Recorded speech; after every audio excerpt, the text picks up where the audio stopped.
400 armed men surrounded the hospital in complete silence. What started as a quiet obsession from the shadows became a ruthless crusade for vengeance when the cruel Mafia boss discovered the unspeakable truth about her stepfather's brutality. In a world where love and violence collide, one broken woman must choose between disappearing forever or rising as a queen of darkness. If you're new here, subscribe and comment your location. Now let's begin. The fluorescent lights buzzed overhead like angry wasps. Elena Martinez lay in the ICU bed, her breathing shallow and painful. Every inch of her body screamed. 3 broken ribs, second-degree burns on her left arm, bruises that painted her skin purple and black. The nurses whispered when they thought she couldn't hear. They'd seen abuse before, but this was different. This was systematic. This was years of torture compressed into one terrible night. Her stepfather did this, one nurse said quietly to another. Police have him in custody. What they didn't know was that across the city, in a glass tower overlooking Boston Harbor, a phone was ringing. The man who answered it had ice-blue eyes and a scar that ran from his temple to his jaw. His name was Damien Cross, though the world knew him by many other names. The King, the Devil of Boston, the man who controlled every illegal operation from the docks to the Diamond District. Boss, the voice on the phone belonged to Marco Calvetti, his second in command. It's the girl from the coffee shop, Morning Bloom. Damien's hand tightened on the phone. Elena. She's in Mercy General, ICU. Someone beat her half to death. Her stepfather, according to the police report. The phone cracked in Damien's grip. For 8 months he had been watching her, not in a creepy way, not like a stalker. He had simply noticed her one morning when he walked into Morning Bloom Cafe, needing to escape his own empire for a few hours. She had smiled at him, a real smile, not the scared, fake smiles people gave him when they recognized who he was. She didn't know him. To her, he was just Daniel, a guy in a nice suit who liked his coffee black. How bad? Damien's voice was deadly quiet. Bad enough that the doctors aren't sure she'll make it through the night. Damien stood up. His office, with its expensive art and city views, suddenly felt like a cage. Call everyone. I want 400 men at that hospital in 1 hour, full tactical. Secure every entrance, every exit, every window. I want that building locked down tighter than Fort Knox. Marco hesitated. Boss, that's our entire force. That's going to draw attention. I don't care if it draws the National Guard. Do it, now. Damien hung up. He walked to his closet and pulled out a black tactical vest. His hands were shaking. He never shook. He had killed men without blinking. He had burned down buildings. He had looked into the eyes of his enemies and smiled while they begged. But the thought of Elena, sweet Elena, who always asked about his day and remembered that he liked 2 sugars even though he told her he took it black, lying broken in a hospital bed, made something inside him crack. He grabbed his keys and headed for the door. At Mercy General Hospital, the night shift was just starting. Dr. Helen Ray was making her rounds when she noticed something strange. Men in suits were entering the building, not 1 or 2, dozens. They moved with military precision, spreading out through the lobby, the stairwells, the cafeterias. Some wore tactical gear under their jackets, others had earpieces. What's going on? She asked the security guard at the main desk. The guard looked terrified. I don't know, doctor. They just started showing up. They have IDs that say Federal Protection Detail. Before Dr. Ray could respond, a man approached her. He was tall, with slicked-back hair and eyes that had seen too much. Dr. Ray, I'm Marco Calvetti. We need to talk, in private. I'm in the middle of my rounds, if you need to speak with hospital administration. Marco pulled out a leather folder. Inside were documents with official-looking seals. This is a federal witness protection operation. We have reason to believe that someone in this hospital is in danger. We are here to ensure their safety.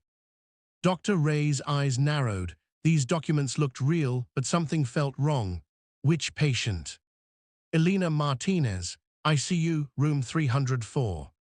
Dr. Ray's blood ran cold. That's a domestic violence case. The perpetrator is already in custody. Not anymore, Marco lied smoothly. He posted bail an hour ago. We have intelligence that he's planning to finish what he started. It was a complete fabrication. Arthur Blake was still in his holding cell, but Dr. Ray didn't know that. She nodded slowly. "What do you need from me?" "Complete access to room 304. No one goes in or out without our clearance. And you keep this quiet. If word gets out, our operation is compromised." Dr. Ray wanted to argue. She wanted to call the police. But the look in Marco's eyes told her that resistance would be dangerous. She nodded. "Fine, but I need to be able to check on my patient."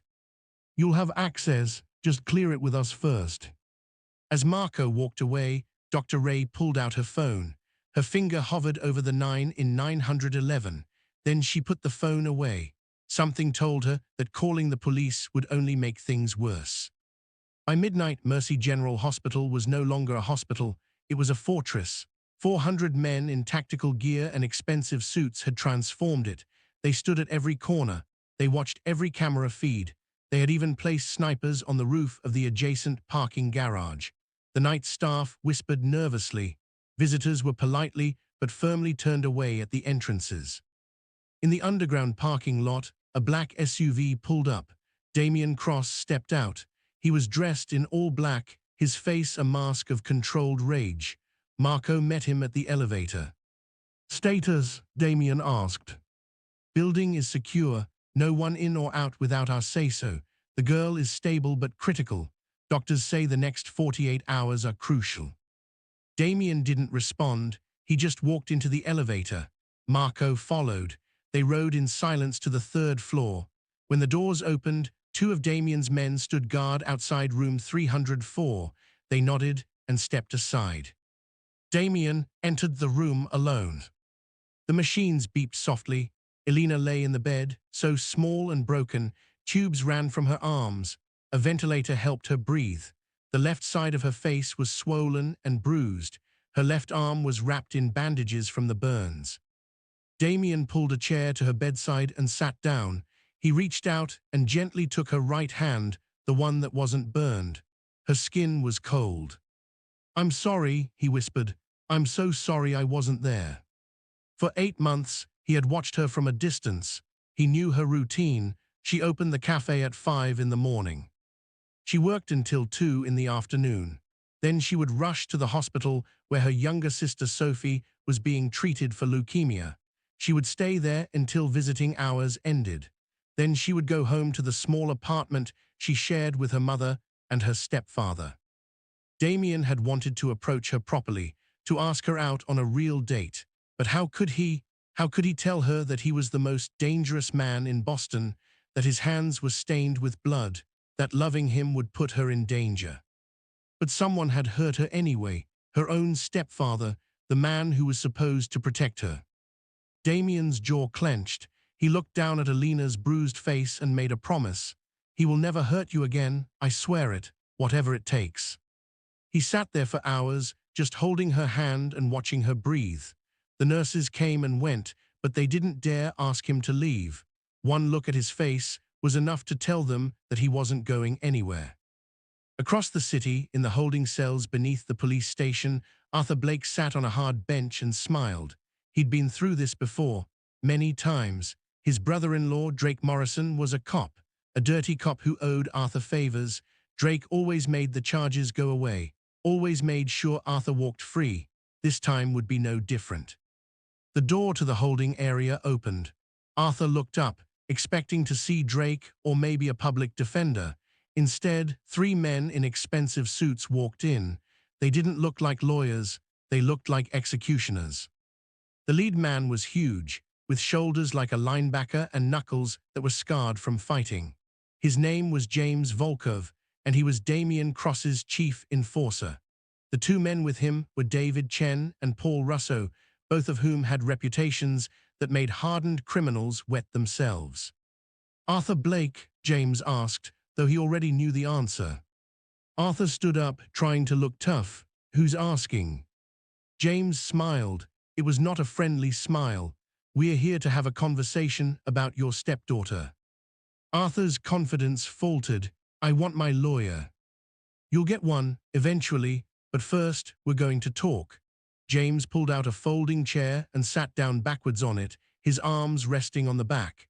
See, my boss has taken an interest in Elena Martinez, and when my boss takes an interest in something, he doesn't like it when that thing gets damaged.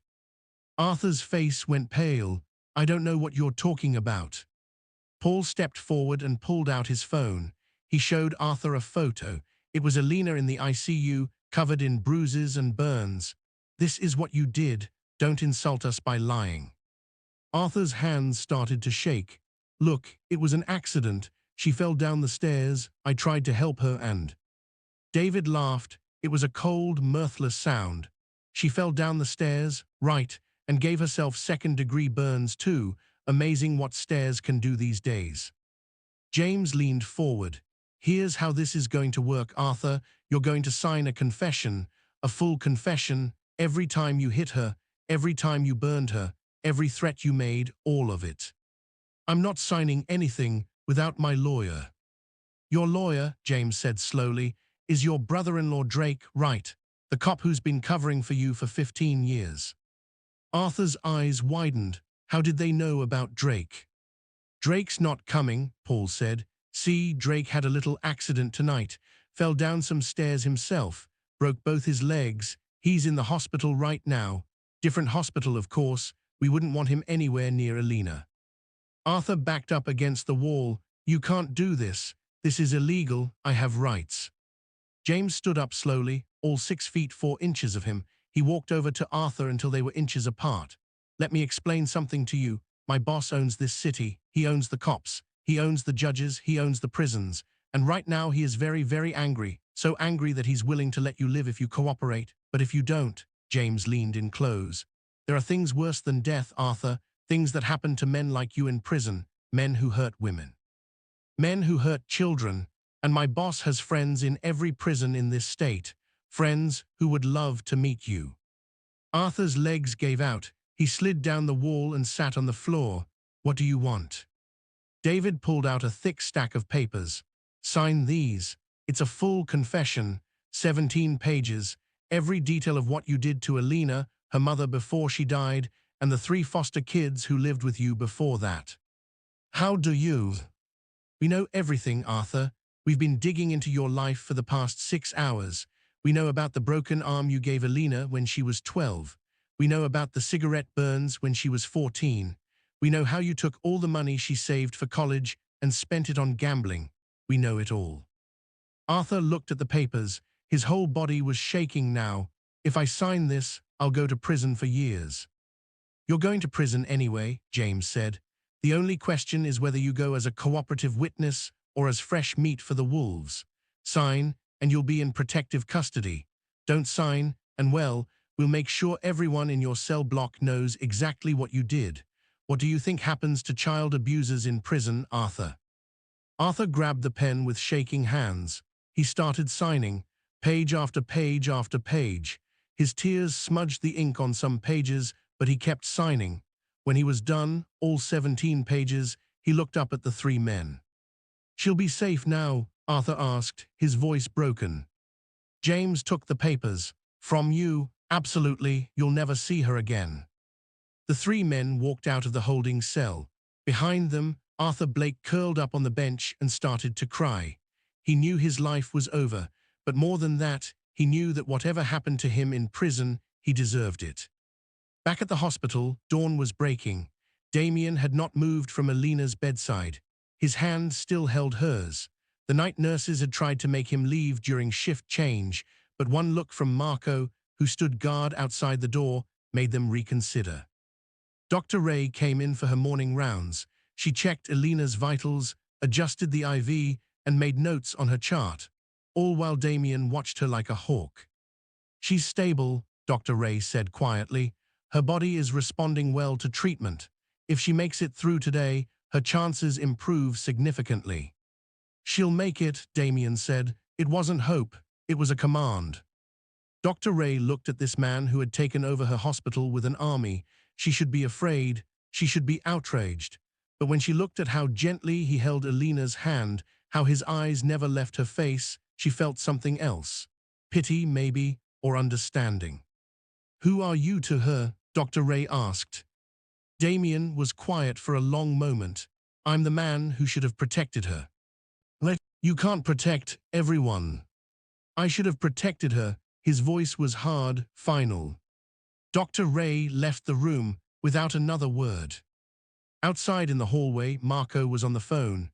Yes, sir, the confession is signed, all 17 pages. We have it locked down with 3 independent lawyers as witnesses. Arthur Blake isn't going anywhere. On the other end of the line, one of Damien's lawyers, Jennifer Park, confirmed receipt of the documents. I'm filing this with the district attorney this morning.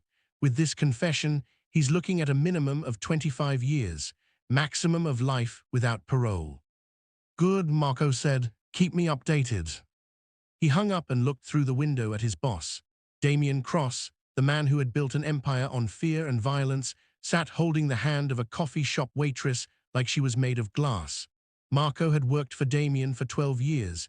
He had seen him kill men with his bare hands. He had seen him burn down businesses. He had seen him order executions without blinking. But he had never seen him like this. Around noon, Elena's sister Sophie was brought to the hospital. She was only 16, pale and thin from her leukemia treatments. She had been staying at a group home since Elena was hospitalized because there was no one else to care for her. When she heard what happened to her sister, she had begged the social workers to let her visit. Marco met her at the entrance with 2 of his men, Sophie Martinez. The girl nodded, fear in her eyes. Is Elena okay? They wouldn't tell me anything, just that she was hurt. Marco's face softened slightly. She's stable, you can see her, but there are some rules. You don't talk to anyone about what you see here. You don't mention the security. You just visit your sister, understand? Sophie nodded quickly. I just want to see her. Marco led her to room 304. He knocked once and entered. Boss, Elena's sister is here. Damien looked up. When he saw Sophie, so young and scared and sick, something in his chest tightened. This was the girl Elena worked herself to death for, the girl she loved more than anything. He stood up. I'll give you some privacy. Who are you? Sophie asked. Damien paused at the door. I'm a friend of your sister's. He left before she could ask more questions. In the hallway, he leaned against the wall and listened to Sophie cry. She was begging Elena to wake up, promising to be good, promising to take her medicine, promising anything if Elena would just open her eyes. Marco stood beside his boss. The kids' leukemia treatments are expensive. Elena's been working 3 jobs to pay for them. Not anymore, Damien said quietly. Get Sophie into the best cancer center in the country. I don't care what it costs. And make sure she has a private room, the best doctors, everything. Consider it done. And Marco, find out who her caseworker is. I want Sophie in a safe place, not a group home, somewhere clean and safe until Elena wakes up. Marco made a note on his phone. I'll handle it. Inside the room, Sophie held Elena's hand and cried, Please wake up, Elena. I need you. I can't do this without you. She laid her head on the bed next to her sister's arm. Arthur's gone. The police said he confessed to everything. He can't hurt you anymore. You're safe now. So please, please wake up. The machines continued to beep steadily. Elena didn't move. 3 days passed. 3 days of Damien sitting in that hospital room, leaving only when Sophie visited or when the doctors needed to run tests. His empire ran itself under Marco's supervision. Business deals happened without him. Shipments moved through the port. Money flowed through offshore accounts. Damien Cross, the king of Boston, had disappeared from his throne to sit beside a sleeping angel. On the 3rd night, Elena's fingers twitched. Damien was half asleep in his chair when he felt it, the smallest movement against his palm. His eyes snapped open. He leaned forward, watching her face intently. Elena, his voice was soft, almost afraid. Can you hear me? Her eyelids fluttered, once, twice. Then slowly, painfully, they opened. Her brown eyes were confused, unfocused. She tried to speak, but the ventilator tube prevented it. Panic flooded her face. Damien pressed the call button. It's okay, you're safe, you're in the hospital, don't try to talk. The tube is helping you breathe. Dr. Ray rushed in with 2 nurses. They checked Elena's vitals, shined lights in her eyes, asked her to squeeze their hands. Elena managed weak squeezes. Good signs, all good signs. We are going to remove the ventilator, Dr. Ray said. Elena, this will be uncomfortable, but I need you to stay calm and breathe normally. Can you do that for me? Elena nodded slightly. The procedure took only minutes, but it felt like hours. When the tube was finally out, Elena coughed and gasped. A nurse held a cup of water with a straw to her lips. Small sips, easy. How do you feel? Dr. Ray asked. Hurts, Elena whispered. Her voice was raw and scratchy. That's normal. You have broken ribs and some serious bruising. We'll increase your pain medication. Dr. Ray looked at Damien. I'll give you a few minutes, but she needs rest. The medical team left. Damien and Elena were alone. She turned her head slowly to look at him. Confusion filled her eyes. Daniel, she whispered, what are you doing here? Daniel, his fake name, the lie he'd been living for 8 months. Damien felt his heart crack a little more. I need to tell you something. My name isn't Daniel. Elena's forehead wrinkled in confusion. My name is Damien, Damien Cross. He watched her face for recognition, but there was none. She had no idea who he really was. I haven't been honest with you about who I am. I don't understand. Her voice was getting a little stronger. Why are you here? How did you know I was? She stopped. Her hand went to her ribs, and memory crashed over her like a wave. Arthur, the beating, the cigarettes, the stairs. Oh God. Don't think about it, Damien said quickly. You're safe now. He can't hurt you anymore. Where is he? Fear filled her voice. Where's Arthur? In a cell where he belongs, and he's going to stay there for a very long time. Elena started to cry, not from fear this time, from relief, from exhaustion, from 3 days of unconscious terror finally releasing. Sophie, where's Sophie? Is she okay? She's fine. She's been here to visit you every day. She's staying somewhere safe until you're better. I have to call her. I have to make sure. Elena, stop. Damien's voice was firm but gentle. Sophie is safe. She's being taken care of. Your only job right now is to heal. I can't afford this. Elena looked around at the private room, the machines, the flowers that Marco had ordered to make it look less intimidating. This room, these doctors, I can't pay for this. I don't have insurance and... It's taken care of. I can't let you pay for this. I barely know you. You're just a customer who... Elena, I need you to listen to me very carefully. Damien leaned forward. I'm not who you think I am. I'm not an accountant. I'm not just a guy who likes coffee. I'm someone who has a lot of power in this city, and I've been watching you for 8 months. And yes, I know how that sounds, but hear me out. Elena's eyes widened slightly. She tried to sit up, but winced in pain. Don't move, Damien said. Just listen. 8 months ago, I walked into morning bloom because I needed to get away from my life for a few hours. And you smiled at me, a real smile, not because you knew who I was or what I could do for you, just because you're kind. And I kept coming back, day after day. I watched you work yourself to death trying to pay for Sophie's treatments. I watched you smile through exhaustion. I watched you give your last dollar to that homeless guy who came in every Wednesday. And I fell in love with you. Elena's breath caught. You don't even know me. I know you better than you think. I know you take your coffee with too much sugar and not enough cream. I know you hum when you're cleaning tables. I know you always save the corner booth for Mrs. Chen because it's her favorite spot. I know you cry in the storage room when you think no one can hear you because you're afraid Sophie won't make it. I know you, Elena. Tears rolled down Elena's cheeks. Who are you really? Damien took a deep breath. I run most of the illegal operations in Boston. Gambling, smuggling, protection. I'm the person the police can't touch because I own half of them. I'm the person other criminals fear. I'm not a good man, Elena, but I would burn this entire city down before I let anyone hurt you again. Elena stared at him. She should be terrified. She should be screaming for security, but instead she felt something else. The men outside, in the suits, they're yours. 400 of them. They've been guarding this hospital since the night you were brought in. 400, Elena's voice was faint. Why? Because you matter to me. Because I couldn't protect you from Arthur, but I can damn sure protect you from everything else. Elena was quiet for a long time. The machines beeped. Outside the door, she could hear footsteps and quiet conversations. Finally, she spoke.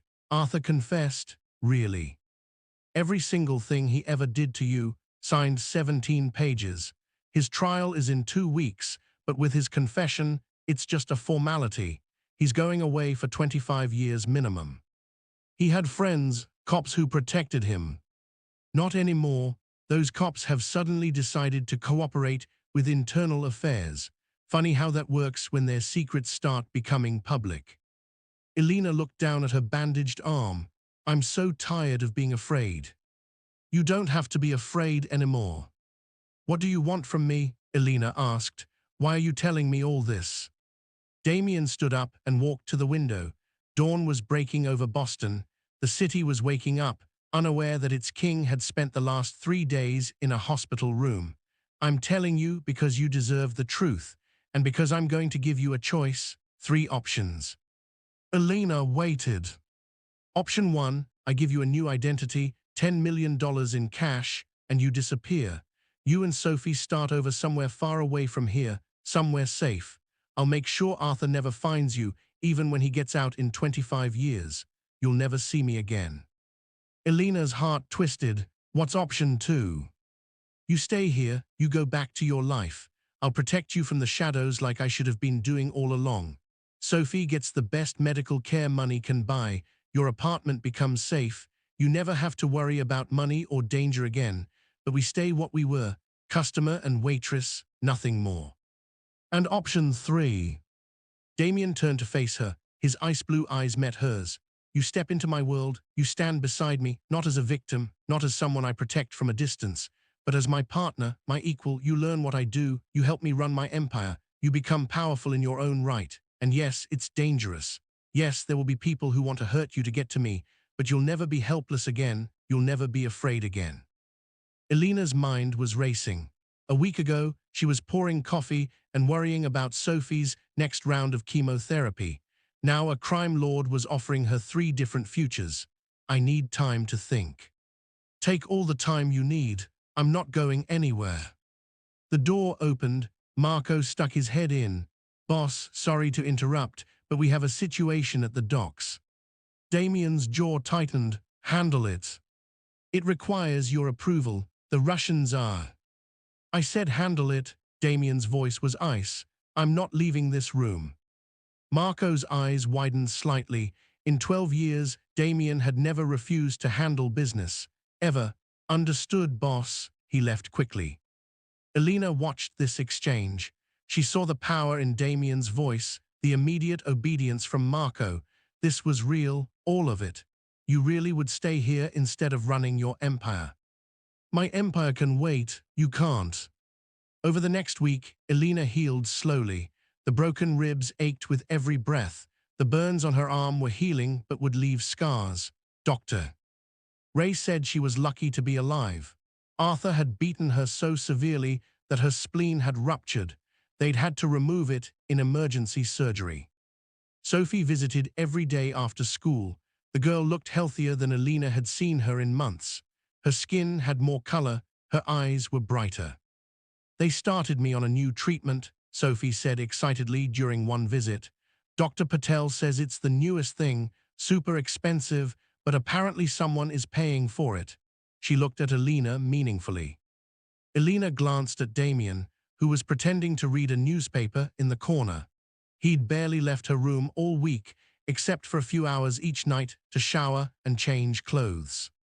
That's wonderful, Sophie, Elena said. The place they have me staying is really nice too. It's like a real house, not a group home. There's a lady named Rita who cooks amazing food, and I have my own room with a TV and everything. Sophie leaned in close. Elena, what's going on? Who's paying for all this? A friend, Elena said quietly. Sophie looked at Damien. Him. Yes. Is he your boyfriend? Elena felt her cheeks heat up. It's complicated. Sophie grinned. It was the first real smile Elena had seen from her in months. He sits here all day watching you sleep. That's either really romantic or really creepy. I'm voting for romantic. Sophie, Elena couldn't help but laugh, even though it made her ribs hurt. From his corner, Damien smiled behind his newspaper. That night, after Sophie left, Elena asked the question that had been bothering her. Why me? Damien put down his book. What do you mean? You could have anyone. Women who are more beautiful, more sophisticated, more suited to your world. Why me? I'm just a waitress. Damien moved his chair closer to her bed. You're not just anything, Elena. The first day I walked into Morning Bloom, I was having the worst day of my life. I'd just found out that one of my oldest friends had betrayed me, stolen from me. I'd had to kill him that morning. Elena's eyes widened. I walked into that cafe covered in his blood under my shirt, and I was ready to burn the entire world down. And then you smiled at me and asked if I wanted to try the new seasonal blend. Like I was normal, like I was human. And for the first time in 20 years, I felt like maybe I could be. I'm not the person you think I am, Elena whispered. Neither am I. Maybe that's why this works. Elena reached out her good hand. Damien took it. They sat in silence, holding hands while the machines beeped and the city moved outside the window. The next morning, Arthur Blake's trial began. Elena was still in the hospital, but Damien had arranged for a video feed in her room. She could watch if she wanted to. At first, she wasn't sure she could handle it, but Sophie came to watch with her, and with her little sister beside her and Damien's hand in hers, Elena found the courage. Arthur was led into the courtroom in chains. He looked terrible, thinner, older, broken. His lawyer, a public defender who looked fresh out of law school, tried to argue that the confession had been coerced. But the judge, an older woman named Judge Patricia Williams, shut that down immediately. Mr. Blake, you signed 17 pages in the presence of 3 independent witnesses. Unless you have evidence of coercion, your confession stands. Arthur's lawyer had no evidence. How could he? Damien's men had been very careful. No marks, no threats on record, just psychological pressure and the truth about what awaited child abusers in prison. The prosecutor, a sharp woman named Jessica Torres, presented the confession page by page. Elena's mother, who had died 5 years ago from mysterious injuries that were now clearly abuse. The 3 foster children who had lived with Arthur before Elena and Sophie, all of whom had reported abuse but were never believed. And Elena herself, years and years of documented terror. Your Honor, Jessica said, her voice ringing through the courtroom, Arthur Blake is a monster who has preyed on the vulnerable for over 2 decades. His own confession shows a pattern of escalating violence. We are asking for the maximum sentence allowed by law. Judge Williams looked at Arthur with pure disgust. Mr. Blake, do you have anything to say for yourself? Arthur stood up shakily. I'm sorry, I know that's not enough, but I'm sorry, I have a sickness. I need help, not prison. The judge's expression didn't change. You should have thought about getting help before you burned your stepdaughter with cigarettes, before you broke her ribs, before you beat her so badly she nearly died. This court sentences you to 25 years in state prison without the possibility of parole. In addition, you are ordered to pay restitution to all your victims, though I doubt you have the means. The gavel came down. Arthur Blake crumpled. Guards dragged him away while he cried. In the hospital room, Elena felt Sophie squeeze her hand. He can't hurt us anymore. No, Elena whispered. He can't. Damien watched Elena's face carefully. She wasn't celebrating. She wasn't crying. She just looked tired, like a chapter of her life had finally closed, but she wasn't sure what the next chapter held. That evening, Dr. Ray gave Elena good news. You're healing well enough to be discharged in a few days. You'll need physical therapy for your ribs, and you'll need to keep the burns clean and bandaged, but you can recover at home. Home, Elena's apartment felt like a lifetime ago, that small, cramped space where Arthur had terrorized her for years. I can't go back there. You don't have to, Damien said immediately. I have a place ready for you, safe, clean, yours for as long as you need it. Dr. Ray excused herself, sensing this was a private conversation. Elena looked at Damien. I've been thinking about your 3 options. And I don't want to run away. I'm tired of running, and I don't want to go back to how things were, pretending we barely know each other. Elena took a deep breath. But I'm not sure I'm brave enough for option 3. Your world sounds terrifying. It is terrifying, Damien admitted. I won't lie to you about that. There are people who would kill you just to hurt me. There are dangers I can't always predict or prevent. But Elena, you're already braver than you know. You survived Arthur for years. You worked yourself to exhaustion for Sophie. You smiled through pain that would have broken most people. You have more strength than half my soldiers. I don't feel strong. I feel broken. Broken things can be mended, and sometimes they're stronger in the places where they cracked. Elena was quiet for a long time. Finally, she said, if I choose option 3, I don't want to just be your girlfriend or your arm candy at fancy parties. If I'm stepping into your world, I want to be useful. I want to learn. I want to be someone who matters. Damien's heart swelled. You already matter. But yes, if you choose this, I'll teach you everything. You'll learn how the Empire works. You'll meet my people. You'll have power of your own. And Sophie? Sophie gets the best medical care in the world. She'll live in a safe house with round-the-clock security. She'll finish school. She'll go to college. She'll have every opportunity we can give her. Okay, Elena said softly. Okay. I choose option 3. I choose to stay with you, to learn from you, to be part of your world. Elena's voice grew stronger. I'm so tired of being a victim, Damien. I want to be powerful. I want to be someone who can protect the people I love. Damien leaned forward and kissed her forehead gently. Then that's exactly what you'll become. 3 days later, Elena was discharged from Mercy General Hospital. The 400 men who had guarded the building for 2 weeks quietly disappeared. The hospital staff breathed a sigh of relief, though none of them would ever forget the fortnight when Boston's underworld king had taken over their ICU. Damien's car, a sleek black Mercedes, pulled up to the hospital entrance. Marco held the door open for Elena. She walked slowly, still in pain, but she walked on her own. Sophie was beside her, chattering excitedly about the new house they were going to. Rita says there's a pool, Sophie said, and a library, a whole room just for books. Elena smiled despite her nerves. The car drove through Boston, away from the rough neighborhood where she'd grown up, through the business district, and up into the hills where the wealthy lived. Finally, they pulled up to a gated estate. The house was massive, not quite a mansion, but close. Modern architecture with huge windows overlooking the city. Security cameras everywhere, though they were discreet. Guards at the gate who nodded respectfully as the car passed. This is where you live, Elena asked Damien. This is where we live. If you want it to be. They went inside. The interior was surprisingly warm despite its size. Hardwood floors, comfortable furniture, art on the walls. Rita, the housekeeper Sophie had mentioned, was a kind-faced woman in her 50s who greeted them with genuine warmth. Miss Elena, it's so good to finally meet you properly. Sophie has told me so much about you. Rita took Elena's arm gently. Let me show you to your room. You need rest after that hospital stay. The room Rita showed her was beautiful. A king-sized bed with soft linens, a bathroom with a tub big enough to swim in, a balcony overlooking the city. Elena's eyes filled with tears. Is something wrong, dear? Rita asked with concern. No, I just never thought I'd have something like this. It feels like a dream. It's very real, and you deserve every bit of it.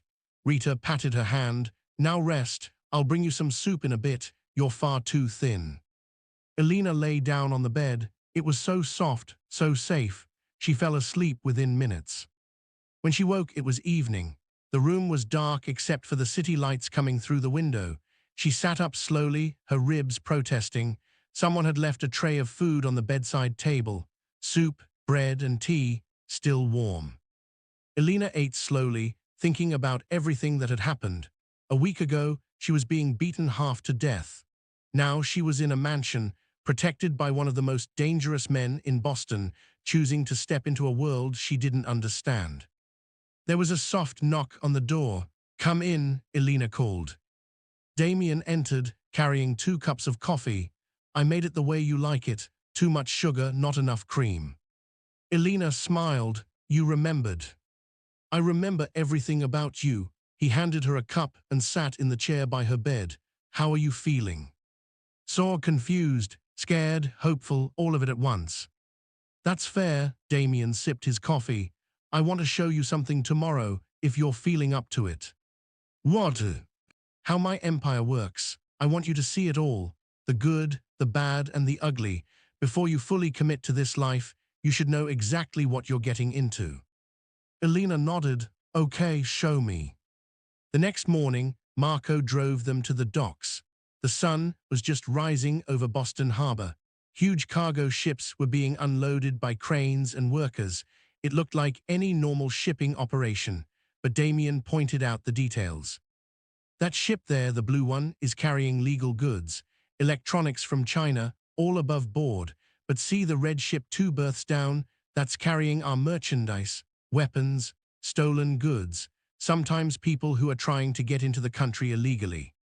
Elena watched workers unload crates. Don't the police check? Some of them are on our payroll, the ones who aren't no better than to look too closely. We own the union that operates these docks. We own the shipping companies. We own the warehouses where the goods are stored. It's a whole ecosystem. How much money does this make? This operation alone, about 50 million a year in profit. Elena's eyes widened. She couldn't even imagine that much money. They drove to other locations throughout the day. A casino hidden in the back of a restaurant in Chinatown. Technically illegal, Damien explained, but we pay the right people to look the other way. A warehouse where stolen cars were retagged and sold. Chop shop operation, not my favorite business, but it's profitable. An office building downtown that looked completely legitimate. Money laundering. We take dirty money and make it clean through shell corporations and fake businesses. By noon, Elena's head was spinning. The scope of Damien's empire was staggering. He controlled so much of the city's underground economy, and yet he showed her the other side too. This is the community center in Roxbury, Damien said, as they pulled up to a bright, well-maintained building in a rough neighborhood. Kids were playing basketball outside. We fund this, completely off the books. After-school programs, job training, meals for families who need it. Why? Elena asked. Because I grew up 3 blocks from here. I know what it's like to be a kid in this neighborhood with no hope, no future. If I can give some of these kids a better chance than I had, I will. They went inside. A woman named Lucy ran the center. She greeted Damien with a warm hug. Damien, we weren't expecting you today. The kids just finished their art class. Just showing my friend around, Damien said. He introduced Elena. Lucy shook her hand. Any friend of Damien's is a friend of ours. This man is a saint. Last month, he bought new computers for our learning lab. The month before, he paid for a field trip to the Science Museum for 60 kids. Elena looked at Damien with new eyes. He was more complex than she'd realized. Not just a crime lord, but someone who genuinely cared about his community. They spent an hour at the center. Elena watched Damien play basketball with some teenagers, help a little girl with her homework, and listened patiently to an elderly man's complaints about potholes in the street. I'll have someone fix those tomorrow, Damien promised. This was a side of him she'd never seen. In the car afterward, Elena said, You're not what I expected. What did you expect? I don't know, someone colder, more ruthless. I am ruthless, Damien said seriously. Don't mistake kindness for weakness, Elena. I've killed people, I've ruined lives, I've done terrible things to protect my empire, but I try to balance the scales where I can. Those kids didn't choose to be born in poverty. They deserve a chance. That night back at the house, Elena sat on the balcony and thought about everything she'd seen. Damien's world was complicated. Criminal, yes, but not purely evil. He provided jobs for people who couldn't get legitimate work. He protected his neighborhoods from worse predators. He helped people like Lucy run programs that the government had abandoned. But he also smuggled weapons, laundered money, and controlled illegal gambling. He had killed people. He had enemies who would kill her without hesitation if they knew she mattered to him. Could she live in this world? Could she become part of it? Sophie found her on the balcony. The girl looked happier than Elena had seen her in years. Her leukemia treatments were working. She had gained weight. Her hair was growing back. Rita made cookies, Sophie said. They're amazing. You should come try them. Elena hugged her sister tightly. I love you so much, Sophie. You know that, right? I know I love you too. Sophie pulled back. Are you okay? You seem sad. I'm not sad. I'm just thinking about the future. This is a good future, Elena. Better than anything we had before. Damien's scary, but he's good to us. And you like him, I can tell. Elena smiled. When did you get so wise? Cancer gives you perspective, Sophie said with a shrug that was far too mature for 16. That night, Elena made her final decision. She found Damien in his study, surrounded by ledgers and computer screens. I want to start learning, she said. Tomorrow, I want you to teach me how your empire works. Not just show me, but really teach me how to read those ledgers, how to manage the people, how to make decisions, all of it. Damien looked up from his work. Are you sure? I'm sure. I'll never be safe in your world if I'm just the boss's girlfriend. I need to be someone people respect, someone who has power of her own. Damien stood and walked to her. He took both her hands in his. This won't be easy. Some of my people won't want to accept you. They'll test you. They'll try to undermine you. Let them try. I survived Arthur for 15 years. I can survive them. That's my girl, Damien said softly. He kissed her gently, carefully, mindful of her still healing injuries. Over the next 6 months, Elena's transformation began. Damien was true to his word. He taught her everything. She learned how to read financial statements and spot discrepancies that indicated theft or police attention. She learned the names and faces of all his key people. She sat in on meetings with his lieutenants, listening to how decisions were made. Marco became one of her teachers. He showed her how security operations worked, how to spot threats, how to read body language. People will lie to you with their words, Marco said, but their bodies always tell the truth.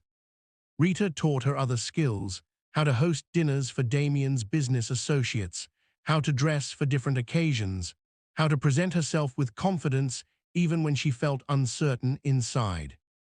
And slowly, the people in Damien's organization began to accept her. They saw that she wasn't just a pretty face or a passing fancy. She was learning, she was smart, she asked good questions, she spotted a theft that Damien's accountants had missed, saving the organization $2 million. After that, the respect became genuine. Elena also insisted on continuing her physical therapy. Her ribs healed. The burns on her arm left scars, but they faded with time and treatment. She started training with Damien's personal security team, learning self-defense and how to shoot. She would never be helpless again. Sophie thrived too. Her leukemia went into remission. She started at a private school where she excelled. She made friends. She laughed. She was a normal teenager for the first time in her life. Arthur Blake's first month in prison was his last. He was found dead in his cell, strangled with a bedsheet. The official ruling was suicide, but Elena knew better. Damien had kept his promise. Arthur would never hurt anyone again.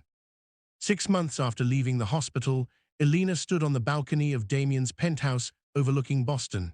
She wore an elegant black dress. Her hair was styled professionally. Diamond earrings that Damien had given her sparkled in the city lights. She looked like she belonged in this world of power and danger. Damien joined her on the balcony. What are you thinking about? How much has changed? How different I am now. Do you regret it? Elena turned to face him. Not for a second. For the first time in my life, I'm not afraid. I'm not just surviving, I'm living, I'm powerful, I'm loved. I'm exactly where I want to be. Damien pulled her close. You're not just powerful, Elena. You're becoming legendary. My people talk about you with respect, fear even. You've earned your place here. I had a good teacher. They stood together, looking out over the city that Damien controlled, and Elena was learning to command. Below them, Boston moved and breathed, unaware that the coffee shop waitress had become a queen.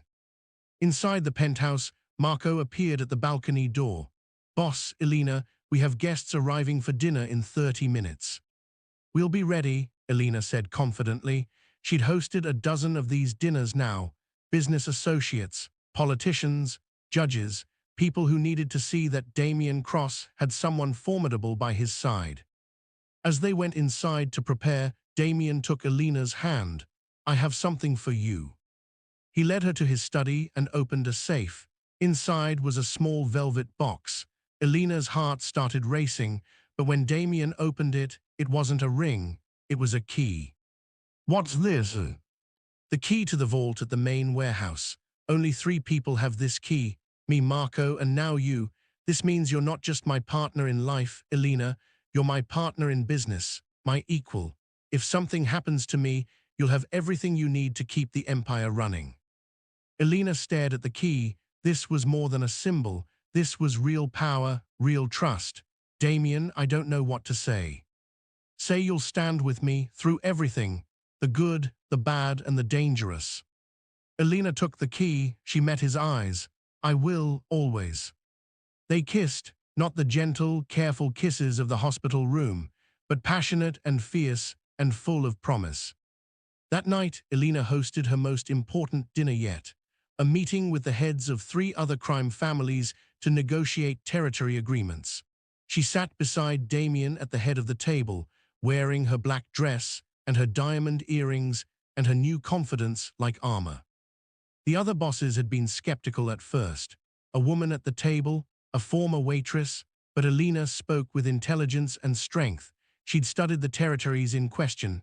She'd analyzed the numbers. And when one of the bosses tried to dismiss her opinion, she shut him down so effectively that even Damien was impressed.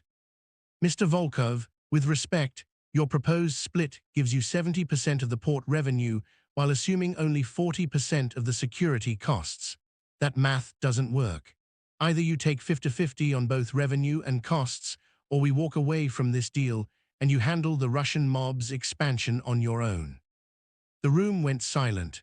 Paul Volkov, a man who had terrified Boston's underworld for 30 years, stared at Elena. Then he started laughing. "Cross, where did you find this woman? She's got more balls than half the men at this table." The deal was struck on Elena's terms. After the guests left, Damien and Elena stood on the balcony again. The city sparkled below them. "You were magnificent tonight," Damien said. "I learned from the best." "No, Elena, that was all you. You've become something special, something powerful. I'm so proud of you." Elena leaned against him, feeling safe and strong, and exactly where she belonged. She thought about the scared waitress who used to pour coffee and worry about how to pay Sophie's medical bills. That girl felt like a stranger now.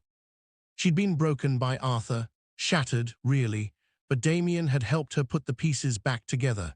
And in the rebuilding, she'd become something new, something harder and sharper and infinitely more dangerous. She was no longer a victim. She was a queen. And this city, with all its darkness and danger and possibility, was her kingdom now too. Thank you for watching Elena's transformation from a victim to a queen. Would you have chosen safety in hiding or power in the underworld? Drop your answer and location in the comments below. If you loved this story, subscribe for more intense mafia romance tales. Which crime family should we explore next? Let me know.